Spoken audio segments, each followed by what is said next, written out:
ሴትም ወንጌል እንደጻፈው ከድንግልናዋ በኋላ ይላል ባል አግብታ ነበር። ባሏ ከተለያት በኋላ 7 ዓመት ከባሏ ጋር ቆይታ ከሱ ከተለየች በኋላ ደግሞ 84 ዓመት እሷ ደግሞ በዚያ ቀን ወጣች ከመኝታዋ። ምናልባት በዚህ ሂሳብ ብንመጣ ወደ 105 ዓመት ሆኗታል ማለት ነው። 15 ዓመት የድንግልናዋ ዘመን ነው። 7 ዓመት ከባሏ ጋር ቆይታለች ብሏል። ይህን ስናዳምር ስንት ይመጣል? 22 አሁን 84 ስንጨምር እንግዲህ ወደ 106 ዓመት ሆኗታል ማለት ነው። እሷ ናት እንግዲህ ከዚያ ወጥታ በኢየሩሳሌም ላሉ ሁሉ የኢየሩሳሌምን ተስፋ ለሚጠብቁ ሁሉ ቀኑን መድረስን ትናገር ነበር ነው የሚል። እሷም በበኩሏ ደግሞ ካህኑ ስምዖን ብቻ አይደለም እሷም መሰከረች። በሙሴ ኦሪት 2 ወይም 3 ሰዎች የመሰከሩበት ጉዳይ ሁሉ እውነተኛ ነው ማለት ነው። አሁንም እግዚአብሔር ከወንዶች አንድ ከሴቶች አንድ አስመሰከረ፣ ስራውን አጸና። ለምን ሁለቱም ወንዶች ወይም ሁለቱም ሴቶች ለምን አልሆኑም? አዎ መሰረቱ የተጣለ ለአንድ ወገን አይደለም፣ ለወንዶች ብቻ ለሴቶች ብቻ አይደለም። ስለዚህ ለወንዶችም ለሴቶችም ለወንዶችም የተጣለ መሰረት ስለሆነ ከወንዶች አንድ ከሴቶች አንድ ምስክር ተገኙበት።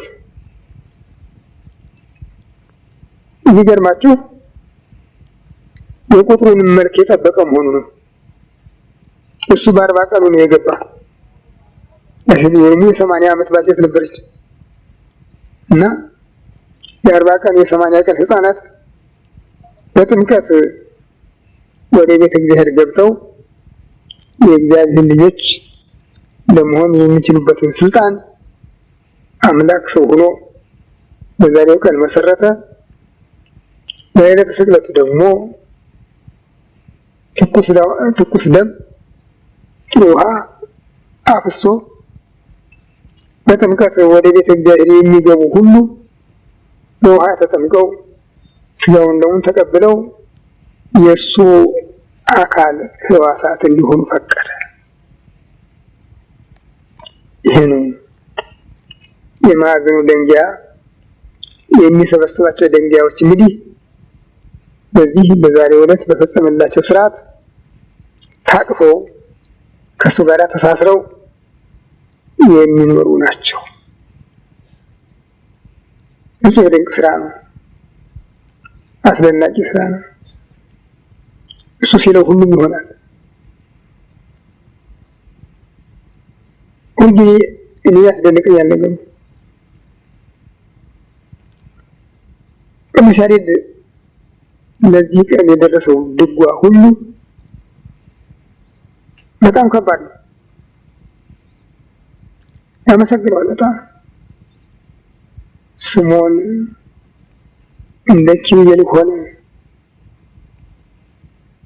ያ አሮጌ እንጨት እሳትን አቀፈው፣ እሳትን ተሸከመ። ታዲያ ያ ደካማ ሽማግሌ ነበልባሉን እንዴት አቀፈው እያለን ያደንቀዋል። በጣም እውነትም የሚደነቅ ነው። እግዚአብሔር አንዳንዶቹ ሰዎች ይመርጣቸዋል እና ለልዩ ታሪክ ያዘጋጃቸዋል። እንደነ ዮሐንስ መጥምቅ ያሉትን እንደነ ስምዖን ካህን ያሉትን።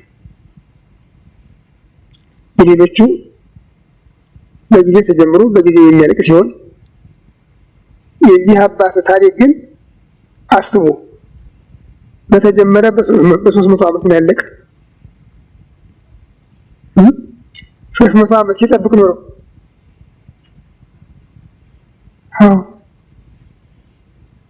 ሲጠብቅ ኖሮ ዛሬ አለቀለት።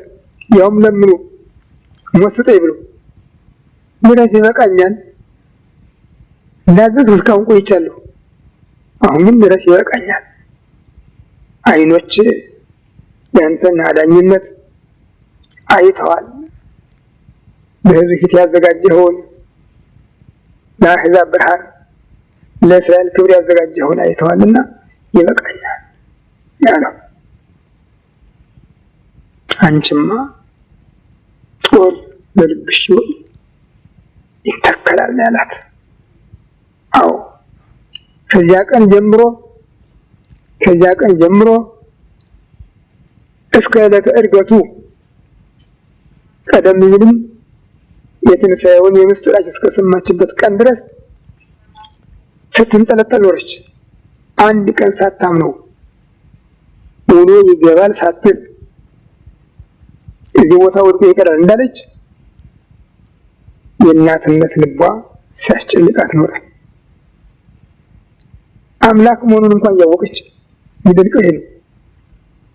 የእናት ልብ ምንም የማይገታው ነው፣ ምንም የማይመልሰው ነው። በመስሩ መልአክ ቅዱስ ገብርኤል ብስራቱን ከነገራት ጊዜ ጀምሮ አካላዊ ቃል በማህፀኗ ካደረበት ጊዜ ጀምሮ መላእክት አልተለዩአትም። ምልክቱንም ከማየት አላቋረጠችም። ያም ሆኖ ግን ስለ ልጇ የነበራት ጭንቀት እስከ መጨረሻ ሕይወቷ ድረስ ሲያስቸግራት ኖሯል። ሰው ናትና ይበው ፊናት ውስጥ ልብሽ አንቺ ግን በልብሽ ፍላጻ ይተከላል ያላት። እዚያ ድረስ ነፃ ነበረቻ። ራሷን ብቻ ነበር የምትመራ የምታስተዳድር የምትጨነቅ ለራሷ ብቻ ነበራ። ከዚያ ቀን ጀምሮ ግን ለልጇ ይሄ መውለድ የሚባለው እኮ የተለቸገረ ይመስላችሁ? ወፎችን ታዋቸዋላችሁ እንዴት እንደሚቸገሩ፣ ዶሮዎችን ታዋቸዋላችሁ እንዴት እንደሚጨነቁ፣ ምንም ሊያደርጉላቸው የማይችሉት እንጫጩት ታቅፈው ሲጨነቁ ያለ ዘራ ቤቲ ያለ አባት የወለደችውን ታቅፋ በስደት በጠቅላላ ኑሮዋ ስታለቅስ ኖረች። ሌላ ሰው ቢሆን ይፈረድበት ነበር። ምንድን ነው ያውቃል እሱ እንዲህ አይነት መሆኑን ለምን አይታገስም ብሎ ይፈረድበት ነበር። ግን እሷ ይህ መውለድ አስጨንቆ ስታለቅስ ኖረች። ካህኑ የተናገረ ይህንን ነበር። ለአንቺ ለእስራኤል ሊነሱበት ሊወድቁበት የተዘጋጀ ነው፣ ለአንቺ ግን በልብሽ ፍላጻ ተተክሎ ይኖራል አላት። እና እንደ ስርዓቱ እንደ ሙሴ ሕግ ዮሐንስና የርግብ ግልገል አቅርበውለት ስርዓቱን እንደፈጸሙለት በወንጌል ተጽፏል። ዮሐንስና የርግብ ግልገል በራሪዎች ናቸው እነዚህ ነገሮች። በአንድ በኩል ጌታ ወደዚህ ዓለም በመጣ ጊዜ ምንም ሀብት እንደሌለ ያሳየናል። በዚያ በብሉይ ኪዳኑ የተጻፈው እነዚህን ነገሮች ለመስዋዕት የሚያቀርብ ሰው ከበግ ወይም ከፍየል ከላም ወይም ከበሬ አንደኛውን እንኳን ለማቅረብ የማይችል ፍጹም ድሃ ምንም ምንም የሌለው ድሃ ሲሆን ነው። እንግዲህ እመቤታችንም በዚህ ዓለም ሀብት እንዳልነበራት የሚያሳየው ይሄ ነው። እሱም እነዚህን አዕዋፍ መስዋዕት አድርጎ አቀረበ። ክርስቲያኖች በተፈጥሮ ምድራውያን ቢሆኑ በጸጋ ግን ሰማያውያን ናቸውና ከምድር ወደ ሰማይ እንደሳባቸው የእሱ አካል ሕዋስ እንዳደረጋቸው የሚያሳይ ምስጢር ያለበት ነው። ከዚህም በቀር በዘፍጥረት 13:2 ላይ የተጻፈው የአማርኛው አነጋገር የእናቱን ማህፀን የሚከፍት ይላል። የመጀመሪያ ልጅ ማለት ነው እና በእመቤታችን ግን ተፈጥሮ ማህፀን የለም። ከመጽነስ በፊት፣ በመጽነስ ጊዜ፣ ከመጽነስ በኋላ፣ ከመውለድ በፊት፣ በመውለድ ጊዜ፣ ከመውለድም በኋላ ለዓለም ድንግል ናት። ግን የመጀመሪያ ልጅ ለማለት ነው የጻፈው ቅዱስ ሉቃስ። ይህንን ወለደት ወልደ ዘበኩራ የበኩር ልጇን ወለደች ብሎ ጽፎታል። ይህም ወደ አማርኛ ቋንቋ ሲመጣ ያስቻማል። በኩር ማለት ተከታይ ያለው ማለት ነው። በሷ ግን ተከታይ የለም፣ በሱ ተከታይ የለም። የሷ ምክንያት እንዳይኖረው ለአባቱም በኩሩ ነው የሚለው፣ የበኩሩ ልጁ ነው የሚለው። በኩሩ የላይ ለኩሉ ተግባሩ በፍጥረት ሁሉ ላይ ስልጣን ያለው በኩሩ ይለዋል ቅዱስ ጳውሎስ። እንግዲህ በዚህ አንጻር ስንመጣ ለአባቱም አንድ ነው፣ ለእናቱም አንድ ነው። መንተያ ወይም ተከታይ የለውም ማለት ነው። ወልደ ዋህድ የኢትዮጵያ ቤተክርስቲያን ወልደ ዋህድ ብላ የምታስተምርም በዚህ መሰረት ነው። ቅዱስ ዮሐንስ በወንጌሉ እግዚአብሔርን ከቶ ያየው የለም፣ ግን በእቅፉ ያለ አንድ ልጁ ይላል። በባህሪው አንድ የሆነ ልጁ፣ በባህሪው ከሱ ጋር አንድ የሆነ ልጁ ነገረን ብሎ ወልድ ዋህድ አንድ መሆኑን ያስተምራል እና ቤተክርስቲያንም ይህንንም ታስተምረው። ሕፃኑ አደገ፣ በመንፈስ ቅዱስ ጠነከረ፣ በጥበብ የራሱ በሆነ በእግዚአብሔር ጸጋም አደገ ይላል። ሌሎችን የሚያሳድግበት፣ ለሌሎቹ እድገት የሚሰጥበት፣ ለሌሎቹ እድገት የሚሆነው ስርዓት ሁሉ የእሱ ገንዘብ ነው። ሕፃናት ከተወለዱበት ወይም በማህፀን ካረፉበት ጊዜ ጀምሮ፣ ከተወለዱበትም ጊዜ ጀምሮ ጥቂት በጥቂት እየተነከሩ ሄደው እየዳሁ እየተንቧጩ እየተንደረደሩ እየተንቀሳቀሱ የሚያድጉበት ስርዓት አለ። ይሄ ከእግዚአብሔር የተቀበሉት ነው። እድገታቸውም በስጋዊ ብቻ አይደለም። በስጋዊ እድገታቸው እያደጉ እንደሚሄዱ መጠን በመንፈሳዊ እድገታቸውም በዚያው መጠን እየተሟሉ ይሄዳሉ። ይኮላተፍ ምንም መናገር አይቻል የነበረው አንደበታቸው አንዳንድ ፊደሎችን ማሰማት ይጀምራል። ኋላ ደግሞ በመጠኑ ተባፈታ እያለ ይሄዳል። ኋላም ሙሉ ቋንቋ እስከመናገር ይደርሳል። ጌታም ይህን ስርዓት ፈጽሞታል። አንድ ባንድ ሳይቀረው አንድ ባንድ አንደበትን የፈጠርኩ፣ ቋንቋን ለሰው ልጅ የሰጠው፣ አእምሮ ያደላደልኩ እኔ ነኝና ለምንድን ነው እንዲህ የምሆነው አላለም። ልክ ሕፃናት እንዳደረጉት እያደረገ ስላደገ ወሊቀ ሕፃን ወጸና በመንፈስ ቅዱስ ወሙሉ በጥበብ ወፍጹም በጸጋ እግዚአብሔር በላዕሌሁ ብሎ አስቀምጦታል ወንጌላዊ። ሕፃኑ አደገ፣ በመንፈስ ጠነከረ፣ ጥበብን የተሞላ ነበረ፣ ገንዘቡ በሆነው በእግዚአብሔር ጸጋም ፍጹም ነበረ ይለዋል። የእግዚአብሔር ጸጋ ያላቸው እነዚህን የእድገት መንገዶች ነው፣ ገንዘቦቹ ናቸው የሰውን ልጆች የሚመራባቸው። እነዚያን ነገሮች እሱን ፈጸማቸው፣ ሰው ሆኖ። የሁሉ ለሰው ልጅ ያደረገው ለሱ ግን ምን የማያስፈልገው የትህትና ስራ ነው። እጹብ ድንቅ ነው፣ እጹብ ድንቅ ነው። እጹብ ድንቅ ብሎ በመናገር ከመወሰን በስተቀር ነገሩን ዘርዝሮ ጠልቆ መናገር አይቻልም። ስለዚህም ስለ ሰው ፍቅር ነው ይህን ሁሉ ያደረገውን መሆኑን ማወቅ ይገባናል። መላእክት በበረት የተጣለውን በጨርቅ የተጠቀለለውን አውራጣት የታሰረውን ሕፃን በሚያመሰግኑበት ጊዜ በሰማይ ለእግዚአብሔር ምስጋና፣ በምድር ሰላም፣ ለሰው ልጆች ፍቅሩ ሆነ። አሜን። አቤቱ ቸር እግዚአብሔር አምላካችን ሆይ በዚህ ዕለት በዚህ ሰዓት በዚህ ስፍራ በቸርነትህ ስለሰበሰብከን ለዚህ ከፍተኛ ቀጠሮ ስላደረስከን ከሁሉ አስቀድሞ ቅዱስ ስምህን እናመሰግናለን።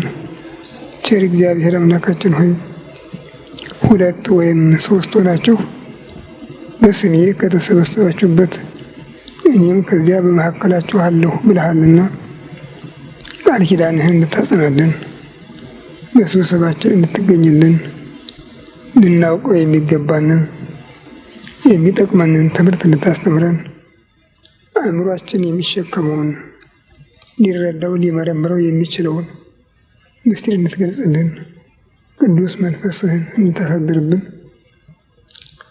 አገራችን ኢትዮጵያን ኦርቶዶክሳዊ ተዋሕዶ ቤተክርስቲያናችንን ከወደቁበት እንድታነሳልን ክርስቲያን ሕዝብህን በቸርነት እንድታስብልን መዓቱን በምሕረት ቁጣውን በትዕግስት እንድትመልስልን እንለምንሃለን እንማልድሃለን። ክብር ምስጋና ለአብ ለወልድ ለመንፈስ ቅዱስ ይሁን ዛሬም ዘወትርም ለዘላለሙ አሜን። አባታችን ሆይ በሰማይ የምትኖር ስምህ ይቀደስ፣ መንግሥትህ ትምጣ፣ ፈቃድህ በሰማይ እንደሆነች እንዲሁ በምድር ትሁን። የዕለት ምግባችንን ዛሬ ስጠን፣ በደላችንን ይቅር በለን እኛም የበደሉንን ይቅር እንደምንል። አቤቱ ወደ ፈተና አታግባን ከክፉ ሁሉ አድነን እንጂ መንግሥት ያንተ ናትና ኃይል ምስጋናም ለዘላለሙ አሜን። እመቤታችን ቅድስት ድንግል ማርያም ሆይ በመልአኩ በቅዱስ ገብርኤል ሰላምታ ሰላም እንልሻለን። በሐሳብሽ ድንግል ነሽ፣ በሥጋሽም ድንግል ነሽ። የአሸናፊው የእግዚአብሔር እናት ሆይ ሰላምታ ላንቺ ይገባሻል። ከሴቶች ተለይተሽ አንቺ የተባረክሽ ነሽ። የማኅፀንሽ ፍሬ ኢየሱስ ክርስቶስን ምስጉን አምላክ ነው። ጸጋን የተሞላሽ ሆይ ደስ ይበልሽ፣ እግዚአብሔር ከአንቺ ጋር ነውና ከተወደደ ልጅሽ ከጌታችን ከመድኃኒታችን ከኢየሱስ ክርስቶስ ምሕረትን ለምኝልን ኃጢአታችንን ያስተሰርይልን ለዘላለሙ አሜን። ኦ እግዚእ ኢየሱስ ክርስቶስ በከመ በሳይልከ ምሕረትከ ስረይ ኃጢአቴ ወኃጢአተ ኩሉ ሕዝብ። ጌታዬ ኢየሱስ ክርስቶስ ሆይ እንደ ይቅርታ እንደ ቸርነትህ ብዛት የኔንም የሕዝብህንም ኃጢአት አስተስርይ። በማወቅ ባለማወቅ በማሰብ በመትራት በመናገር የተፈጸመውን ሁሉ እግዚአብሔር ይፍታ፣ እግዚአብሔር ይባርክልን። የካቲት 8 ቀን 1995 ዓመተ ምህረት ዛሬ በቤተ ክርስቲያናችን እጅግ ድንቅ ስራ ከተሰራባቸው ቀኖች አንዱ ነው። ያስደንቃል።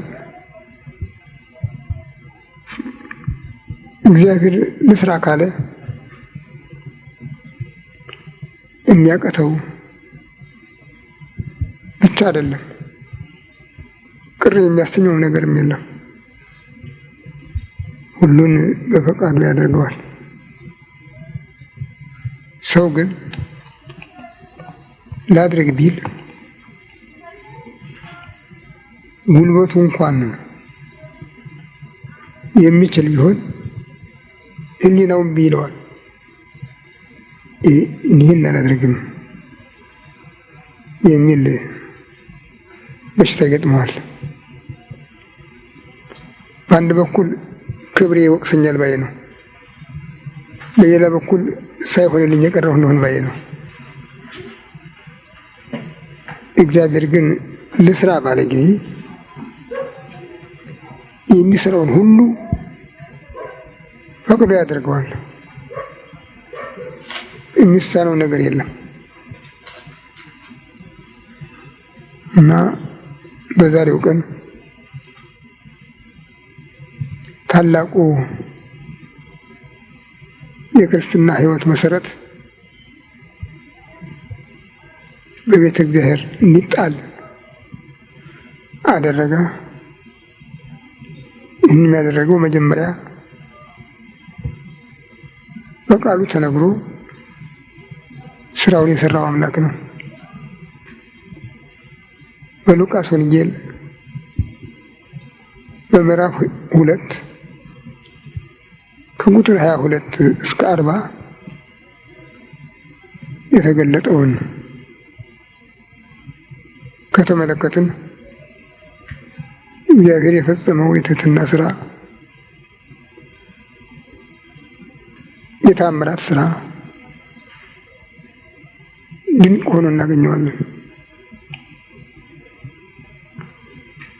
በኦሪት ዘሌዋውያን ምዕራፍ 12 ቁጥር 2 ላይ ወንድ ልጅ የወለደች እናት በ40 ቀኑ ወደ ቤተ እግዚአብሔር እንድታስገባው ታዟል። ዘጸአት 13 ደግሞ አሁንም ምዕራፍ 2 የእናቱን ማህፀን የሚከፍት ሁሉ ማለት መጀመሪያ የተወለደ ሁሉ ለእግዚአብሔር በኩር ነው፣ ወደ እግዚአብሔር ያስገቡት። ስለሱም ዮሐንስና የርግብ ግልገል መስዋዕት ያቅርቡለት ተብሎ ተመዝግቧል። ይህን ያዘዘ አምላክ ነው። በኋላ ዘመን ሰው ሆኖ በእናቱ እቅፍ ሆኖ ለእናቱ የመጀመሪያ ልጅ ሆኖ በ40 ቀኑ ወደ ቤተ እግዚአብሔር ገባ። በቤተ እግዚአብሔር መዝገብ ተመዘገበ። መስዋዕት ተቀባዩ ስለሱ የሚፈለገውን መስዋዕት አቀረበ። ቤተሰቦቹ አቀረቡ። እንደተጻፈ ዮሐንስና የርግብ ግልገል። እንግዲህ ይሄ ምን ያህል ድንቅና ጥልቅ ረቂቅ ምስጢር ነው። ዛሬ ለእኛ ለክርስቲያን ቤተሰቦች የተቀመጠው የማዕዘን ድንጋይ ይሄ ነው። የማዕዘን ድንጋይ በዚያ ስፍራ በዚያ ሰዓት 2 ሰዎች ነበሩ። አንድ ወንድ፣ አንድ ሴት። አንዱ ከ300 ዓመት በላይ እድሜ ያለው ነው። ሴቷ ደግሞ ከ84 ዓመት በላይ የሆነች ናት። ሴቷ በዚያው በቤተ ክርስቲያን አካባቢ የምትኖር ነበረች፣ በቤተ እግዚአብሔር አካባቢ። ወንዱ ግን የቤተ መቅደስ ካህን ነው። አርጅቷል፣ ወድቋል። ከአልጋ ተጣብቆ እንደ ትኋን ደርቆ የሚኖር ነው።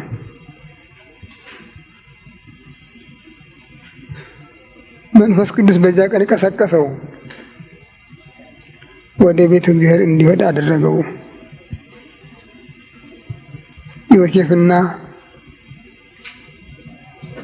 በ15 ዓመቷ የልጅ እናት የሆነችው አስደናቂቱ እናት ያለ አባት የወለደችውን ልጅ ይዛ ግን ለሰዎች የታዘዘውን ስርዓት ለመፈጸም የተገደደች እናት አዛዡን ልጇን ይዛ በቤተ መቅደስ ተገኝታ ነበር እና የ300 ዓመት ሽማግሌው ተቀብሎ አቀፈው።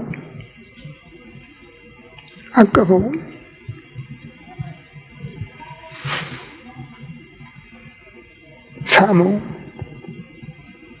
አየው፣ ትኩር አድርጎ አየው። የተከደኖቹ አይኖቹ ተከፍተዋል ያን ዕለት እና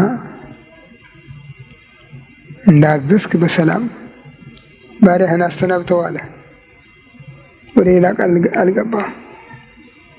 ባሪያህን አሰናብተው አይኖቼ አዳኝነትህን አይተዋል። በሕዝብ ፊት ያዘጋጀኸውን ለእስራኤል ለአሕዛብ ብርሃን ለእስራኤል ክብርን ትገልጥ ዘንድ ያዘጋጀኸውን ትድግናህን አይተዋልና ባሪያህን አሰናብተው አለው። አዎ 300 ዓመት እየጠበቀ ተቀምጧል። ባለቀጠሮ ነው። በግብፅ ንጉሥ በግሪኩ በበጥሊሞስ ዘመን ብሉያት ወደ ግሪክ ቋንቋ ሲተረጎሙ ከተመረጡት 70 ሊቃናት እንደውም ከተቀዳሚዎች ከ35ቱ ሊቃውንት አንዱ ነው። የነቢዩ ኢሳይያስ መጽሐፍ ደርሶታል። እሱን ከዕብራይስጥ ወደ ግሪክ የተረጎመ እሱ ነው። እጅግ በጣም ይጠነቀቃል። ሁለት ችግር አለው። አንደኛ የቋንቋ ችግር። ከቋንቋ ወደ ቋንቋ ሲሄድ እንኳን የሃይማኖት ትምህርት ዓለማዊ ትምህርት ያስቸግራል። ደግሞም ትንቢት ነው፣ ይሆናል ተብሎ የታመነበት ነው።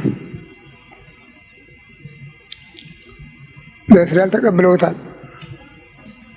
አሁን የሚተረጎምላቸው አሕዛብ ናቸው። ምናልባት ያን ጽሑፍ ይቀበሉታል አይቀበሉትም።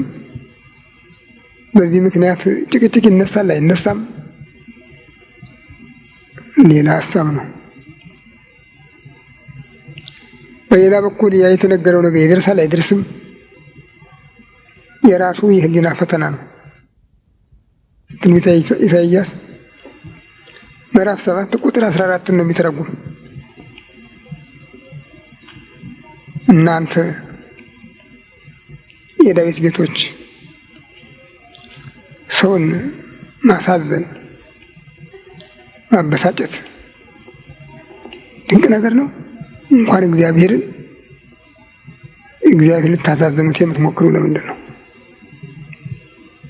እንግዲያው ስለዚህ እግዚአብሔር ለዳዊት ቤት ምልክት ይሰጣል።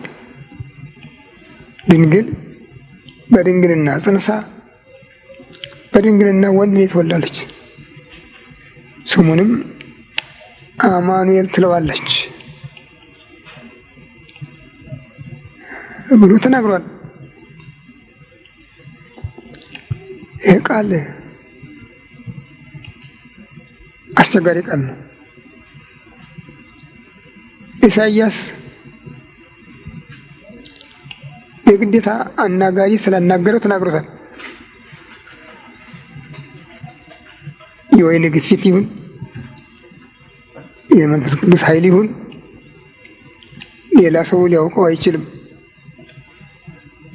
እሱ ግን የእግዚአብሔር ምልክት ነው ያለ። እግዚአብሔርን አታሳዝኑት፣ አታበሳጩት፣ አትቀስቅሱት። እንኳን እግዚአብሔርን ሰውን ማሳዘን ይገባል ወይ? ማበሳጨት ይገባል ወይ? እንግዲያው እግዚአብሔር እናንተ ለምታደርጉት ነገር ምልክት እንዲሆን ድንግል ትጸንሳለች፣ ትወልዳለች፣ ስሙንም አማኑኤል ትለዋለች ብሎ ተናገረ። የቤተ ክህነት ሰዎች ብልጣብልጥነቱ ይቀናቸዋልና ከዚያ ጊዜ ጀምሮ የእስራኤልን ነገስታት ሲያስተናክሉበት ቆይተዋል። አይደረግም እንዲህ ያለ ነገር አይደረግም። ሴት ያለ ወንድ ልትጸንስ ምድር ያለ ዘር ልታበቅል እንዴት ይቻላል በሚል አስተሳሰብ ይህን ቃል እየለወጡ የገናናነት፣ የታላቅነት፣ የጀግንነት ምልክት እያደረጉ ነገስታቱን ሲያታልሉበት ቆይተዋል። ሌላውን ቀርቶ ጻድቁን ሰው ሕዝቅያስን ራሱን ታላቁን ኢሳይያስን የሚያውቀውን ለመምህርነቱ የሚታዘዘውን ሕዝቅያስን እንኳን እንዴ ምን ማለት ነው? ኢሳይያስ እኮ ይህን ቃል ሲናገር ድንግል ማለቱ ኢየሩሳሌምን ነው። ወንድ ልጅ ያለ አንተን ነው። አንተን የሚተካከል የለም።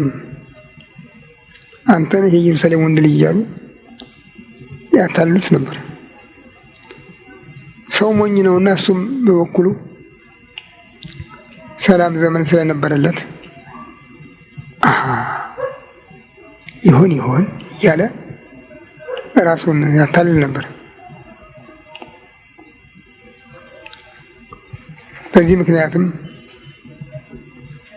መላወስ መንቀሳቀስ እስከሚሳነው ድረስ ሆዱ ላይ ባጭ ወጥቶ አስጨንቆት በስንት ጸሎት ነው በነቢዩ በኢሳይያስ ጸሎት ነው የተመለሰለት እና ከዚያ ጊዜ ጀምሮ ካህናት ነገስታትን ያታልሉበት ነበር። አባቶቻችን ሲናገሩ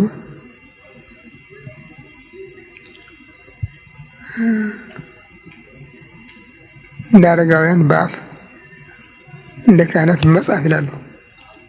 እኛ መቼም መጠቀሙን የምናውቀው በዚህ ነው። ያችንም እየተቃቀስን ትንሽ እንደው እዚህ ነው እና ይህ ቃል በዚያ ዘመን ብዙዎችን የፈተነ ነው። ግን የሚጠብቀው አንድ ቀን ነበረው። እሱም የዛሬው ቀን አምላክ ሰው ሆኖ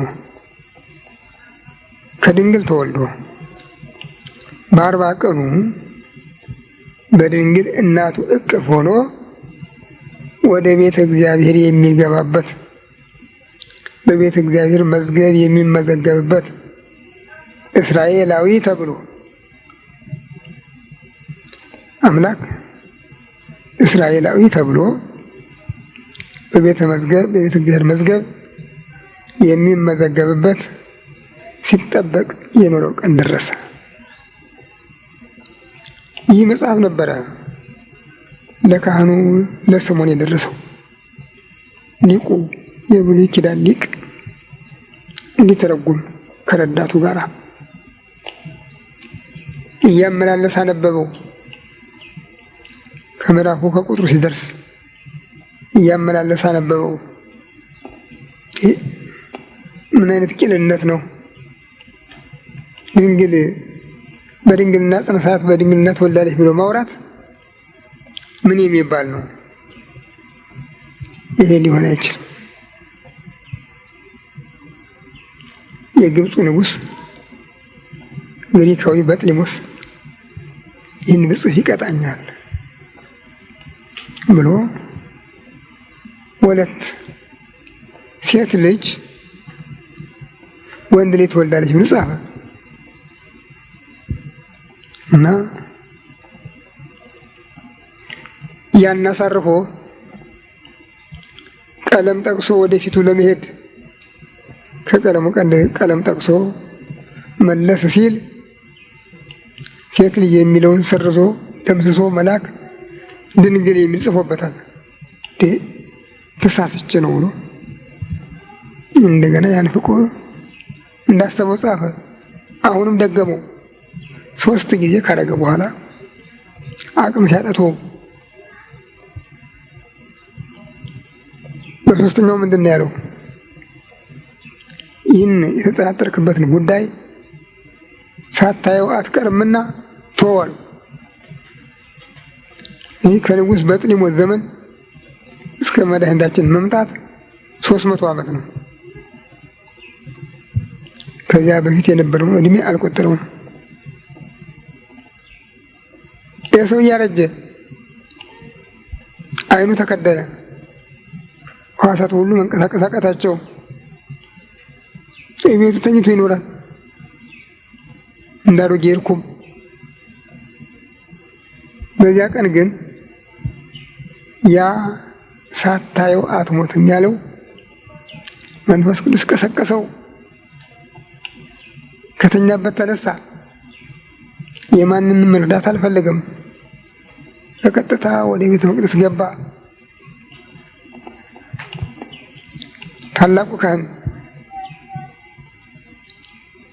ከእድሜ ከማዕረግ ከእውቀት ጋር ግርማ የተላበሰው ካህን ወደ ኢየሩሳሌም ቤተ መቅደስ ገባ።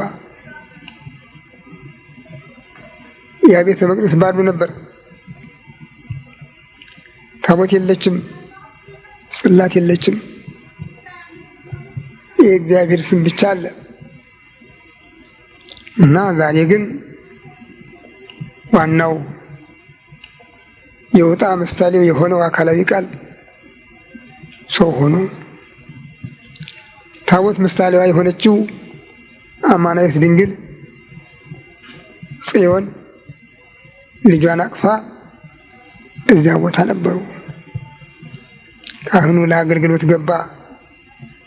ታቦት ወዳለችበት ጽላት ወዳለበት ገባ። አየው፣ አወቀው። ያ ሳታየው አትሞትም ያለው መንፈስ ቅዱስ ገለጸለት።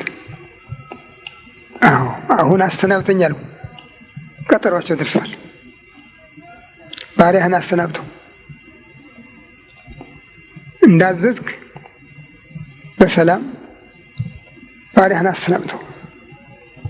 ዓይኖች ማዳንህን አይተዋል። በሕዝብ ፊት ያዘጋጀኸውን ለአሕዛብ ብርሃን ለእስራኤል ክብር ያዘጋጀኸውን ዓይኖች አይተዋልና አሰናብተኝ አለው። ወዲያውም መለስ ብሎ እናቱን ይህ ልጅሽ አላት። ይህ ልጅሽ ከእስራኤል ብዙዎች ሊወድቁበት ብዙዎች ሊነሱበት የተዘጋጀ ደንጊያ ነው። ደንጊያ ነው። በዚህ ደንጊያ ላይ የወደቀ ይቀጠቀጣል።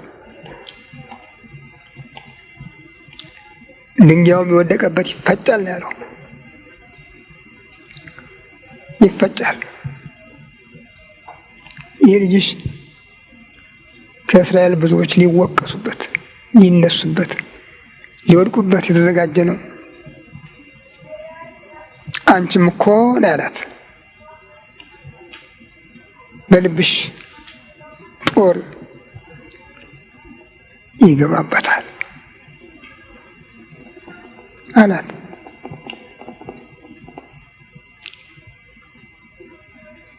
በሊቁ በያሬድ አነጋገር መንፈስ ቅዱስ እንደገለጸለት የተጨመረ ሀሳብ እናያለን። እመቤታችን ይህን ስትሰማ ባሪያህን በሰላም አሰናብተው የሚለውን ንግግር ስትሰማ ኦ አረጋዊ፣ አንተ ሽማግሌ፣ የአንተ የእድሜ ባለጸጋ ነህ፣ ይህ ሕፃን መቼ አሰረህ? እንዴት ሲፈታሃል ብላ ጠየቀችው ነው የሚለው። በዚህ ምክንያት ነው ይህን ቃል የተናገረው ነው የሚል። ይህ ልጅሽ ከእስራኤል ብዙዎች ሊወድቁበት ሊነሱበት የተዘጋጀ ነው። በዚህ ድንጋይ ላይ የወደቀ ይቀጠቀጣል፣ ድንጋዩም የወደቀበት ይፈጫል አላት ይላል። በትንቢተ ነቢያት ተጽፏል። እብን ዘመነ ንዋነ ደቅት ወይት የኮነስተር የሰማይ ዘንት አናጢዎች የናቋት ደንጊያ የማዕዘን ራስ ሆነች። በዚች ድንጋይ የሚታመን አያፍርም ሲል የተጻፈ ቃል አለ በመዝሙረ ዳዊት በትንቢተ ኢሳይያስ ምዕራፍ 14 ተጽፏል። ጌታ ራሱ በመዋዕለ ስብከቱ ጥቅስ ወስዶ ትምህርት ሰጥቶበታል። በማቴዎስ 21:42 ተመዝግቧል። እና ይህ ልጅሽ ነው ያላት የማዕዘን ደንጊያ ነው። የድንጋያን ትርጉም በከፊል ራሱ ገልጾታል። በአንድ በኩል የማዕዘን ማቅኛ መሰብሰቢያ ነው። ልዩ ልዩ ድንጋዮች አሉ ግንበኞች የሚያውቋቸው እና ብዙዎች ድንጋዮች ከማንኛውም ቦታ ላይ ሊቀመጡ ይችላሉ በዘፈቀደ። አንዳንድ ድንጋዮች ግን ለዚያ ለቤቱ ቅርጽ ማቅኛ ሲባል በተፈጠረው ማዕዘን ላይ በጥንቃቄ የሚቀመጡ ናቸው። የወዲህኛውንም የወዲያኛውንም ህንፃ አስረው የሚይዙ ናቸው። ማሰሪያው ናቸው። የድንጋይ ማሰሪያ ናቸው። ለዚህ ነው ጌታን የማዕዘን ደንጊያ የሚለው።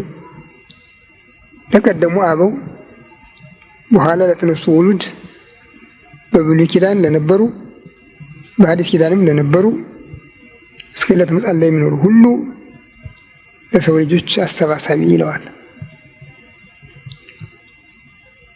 ቅዱስ ጳውሎስም እናንተ ይላል። እናንተ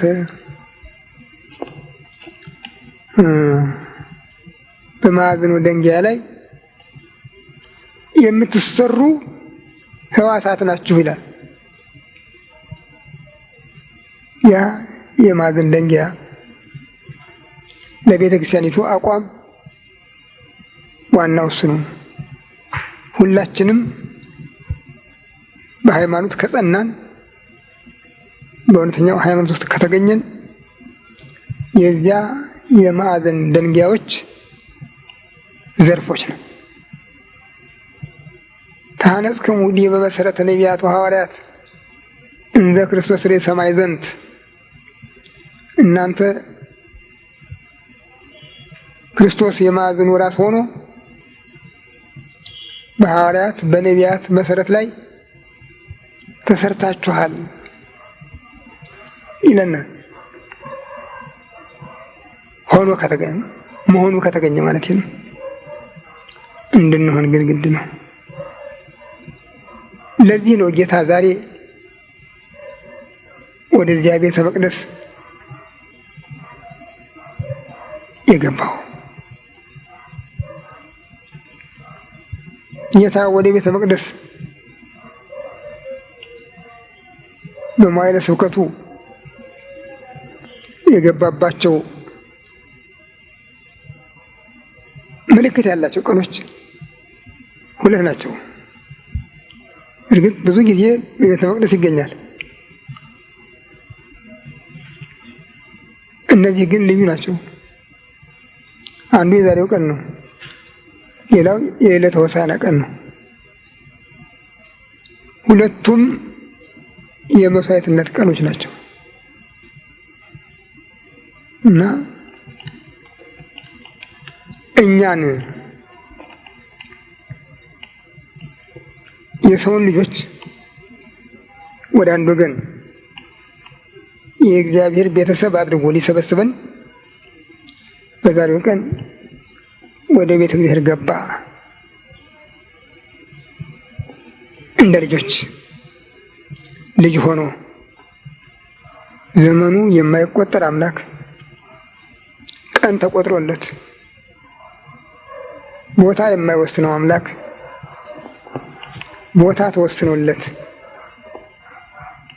በድንግል እቅፍ ሆኖ በኢየሩሳሌም ቤተ መቅደስ ተገኘ።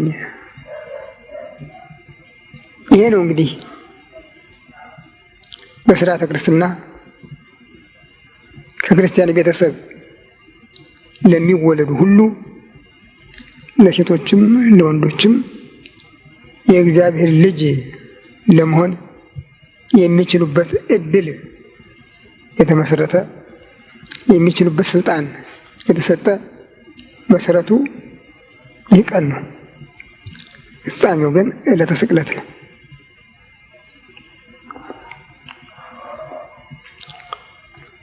እሱ ብቻ አልነበረም፣ ካህኑ ብቻ አልነበረም በዚያ ቦታ የነበረ። ሌላ ምስክርም ነበረች፣ ሐና ወለተ ፋኑኤል የምትባል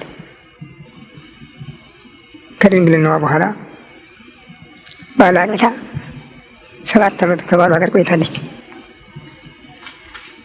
እሱ ከሞተ በኋላ ደግሞ 84 ዓመት በቤተ መቅደስ አካባቢ መበለት ሆና ድሮ እናቶች ወደ ድንግልና ደረጃ ሲደርሱ ልጅ ወላቸውን አይፈልጉም ነበር። በኋላ በቤት ብሔር አካባቢ ነው የሚኖሩ። ቤት ፈልጎ ወዲያት ነው የሚኖሩ። መቃብር ቤት ያለዚያም ደግሞ በውጭም እዚያ አካባቢ ነው የሚኖሩ። የታዲያ የብሉይ ኪዳን ስርዓት ነው። አባቶች መቃብር ቤት ይሰራሉ። እዚያ ውስጥ የሚኖሩ ደግሞ በእድሜ የሸመገሉ ስራቸውን ጸሎት የሆነ ሙታንና ሕያዋንን ማስተዋል የሚቻላቸው እነሱ ናቸው። ሴትም ወንጌል እንደጻፈው ከድንግልናዋ በኋላ ይላል ባል አግብታ ነበር። ከተለያት በኋላ 7 ዓመት ከባሏ ጋር ቆይታ